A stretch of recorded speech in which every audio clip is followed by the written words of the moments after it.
నా అభిప్రాయం. రైట్. నేను నా థర్డ్ క్వశ్చన్ గోస్ హియర్. అంటే నేను చాలా నీట్గా ఫ్రేమ్ చేసుకున్నా ఇవాళ క్వశ్చన్స్, చాలా రెగ్యులరైజ్డ్గా అడగకుండా. ఇవాళ థర్డ్ క్వశ్చన్ ఏంటంటే, గ్రామ నాయకుడిని ఎన్నుకునే అధికారం ఆ గ్రామస్తులకు కాకుండా ఎన్నికల సంఘానికి ఉంటుందా? ఒకవేళ పోటీకి ఎవరు సిద్ధం కానప్పుడు నోటా ఎందుకు? సింపుల్, చాలా స్ట్రైట్. దిలీప్ గారు వస్తా. ఒకసారి అలా పొలిటికల్ లీడర్స్ దగ్గరికి వెళ్ళి వాళ్ళ మాట తీసుకున్నాక మీ దగ్గరికి వస్తా. దిలీప్ గారు, నేను అదే అన్నాను కదా, నోటా పెట్టి సపోజ్ కరెక్టే ఒక పద్ధతిలో యునానిమస్ ఎలక్షన్స్ ని అవాయిడ్ చేయడానికి నోటా పెట్టమన్న ఆలోచన అయితే ఓకే. బట్ నేనేమన్నానంటే అక్కడ మీరు అన్నట్టుగా నోటాకే ఎక్కువ ఓట్లు ఇచ్చే సందర్భంలో మరి ఎట్లా అనేది వస్తే రద్దు చేస్తా అంటాడు ఎలక్షన్. ఎవడు లీడర్ ఏ ఉండడు అంటున్నాడు. ఇది ఈ పొజిషన్ కరెక్ట్ గా అంటే అనిపించట్లేదు. బట్ పొలిటికల్ పార్టీస్ ఏమంటే తెలియదు. నాకైతే కాంగ్రెస్ పార్టీ నాలుగు అపోజ్ చేసినట్టుగా తెలుసు.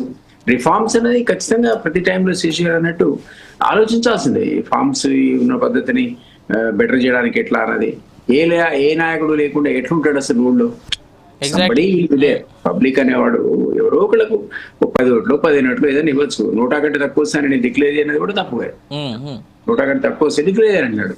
అది ఇప్పుడు సపోజ్ ఏకగ్రీవ నిర్ణయం మీరు తీసుకుంటారు, ఎవరికో సపోర్ట్ చేద్దాం అని అనుకుంటారు అనుకుందాం, 100 అయినా ఇద్దరే ఉంటారు.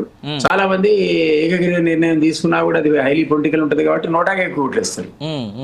That will lead to confusion. ఎందుకంటే వీళ్ళందరూ అనుకుని ఏకగ్రీవం పెట్టిన ఒక్కడే పెడదాం అనుకుందాం. రేపు పొద్దున అన్ని పార్టీలు ఆక్షన్ పాడుకుంటాయి. మీరు చెప్పిన శేషు చెప్పిన బాలాపూర్ లడ్డులాగా అత్యంత డబ్బులు పెట్టి కానీ గెలుచుకొని ఆయన ఒక్కడే పెట్టుకొని 100నే పెట్టుకున్నాడు అనుకుందాం. కావాలంటే పబ్లిక్ 100కి ఇస్తారు. అవును, అప్పుడు ఆయన వెచ్చిన డబ్బు అంతా పోయింది కదా. అది పోతుంది. ఎందుకంటే కావాలని వేస్తారు అప్పుడు. ఎందుకంటే ఈ పబ్లిక్ పొలిటికల్ పార్టీలో కాంపిటీషన్ వాళ్ళ యాక్షన్ తప్ప పబ్లిక్ సంబంధం ఉంటుంది దానికి. కాబట్టి కావాలని కొడతారా అట్లా వచ్చిన యునానిమస్ అభ్యర్థులు కూడా. సో నేనేమంటానంటే ఇది ఆలోచించాల్సిందే. రిఫార్మ్స్ కావాలి మనలాంటి వాడు ఎప్పుడు అనుకుంటాం. అది ఏ విధంగా ఉండాలి, ప్రజలకు ఎట్లా ఉపయోగపడాలి, ఇంకా పెద్ద ఎత్తున ఇవన్నిటికంటే మించే నేనేమంటానంటే, నాకు శేషు గారు చెప్పాలి అనలిస్ట్ గా, నేనేమంటానంటే మీకు స్థానిక సంస్థలకి ఇన్నేళ్ల నుంచి అసలు వాళ్ళకి ఇవ్వాల్సిన అధికారాలు ఇవ్వలే.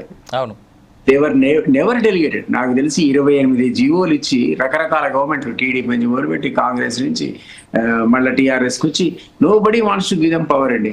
అంటే పవర్ ఇవ్వని కాడికి నువ్వు సర్పంచ్ ఎలక్ట్ ఏంటి, జెడ్పీటీస్ అయితే ఏంటి, ఎంపీటీస్ ఏంటి, ఆ స్థానిక సంస్థలను మీరు ఆర్టికల్ 73 and 74 ఉద్దేశం ఏతుందో ఆ పద్ధతిలో పవర్స్ అని డెలిగేట్ చేయాలి. పవర్స్ డెలిగేట్ చేస్తే మీకు అసలు ఈ sarpanch will be more powerful than MLA. Correct. ఆ పర్టికులర్ విలేజ్ సంబంధించి ఆ డెవలప్మెంట్ సంబంధించేంత వరకు నో పొలిటికల్ పార్టీ వాంట్స్.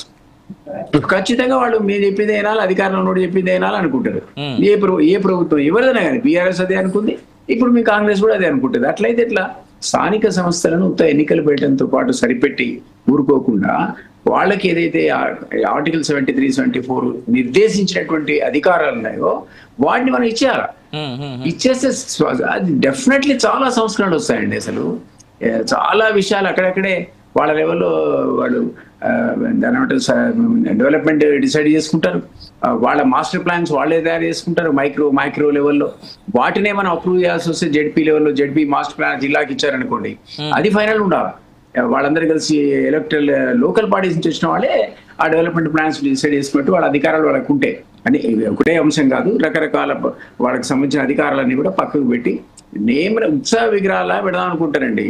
ఎన్నిక ఆయన సర్పంచ్లను, జెడ్పీటీసీని మన ఎన్నిసార్లు ఎంపీటీసీ జెడ్పీటీ ధర్నాలు చూడలేదు.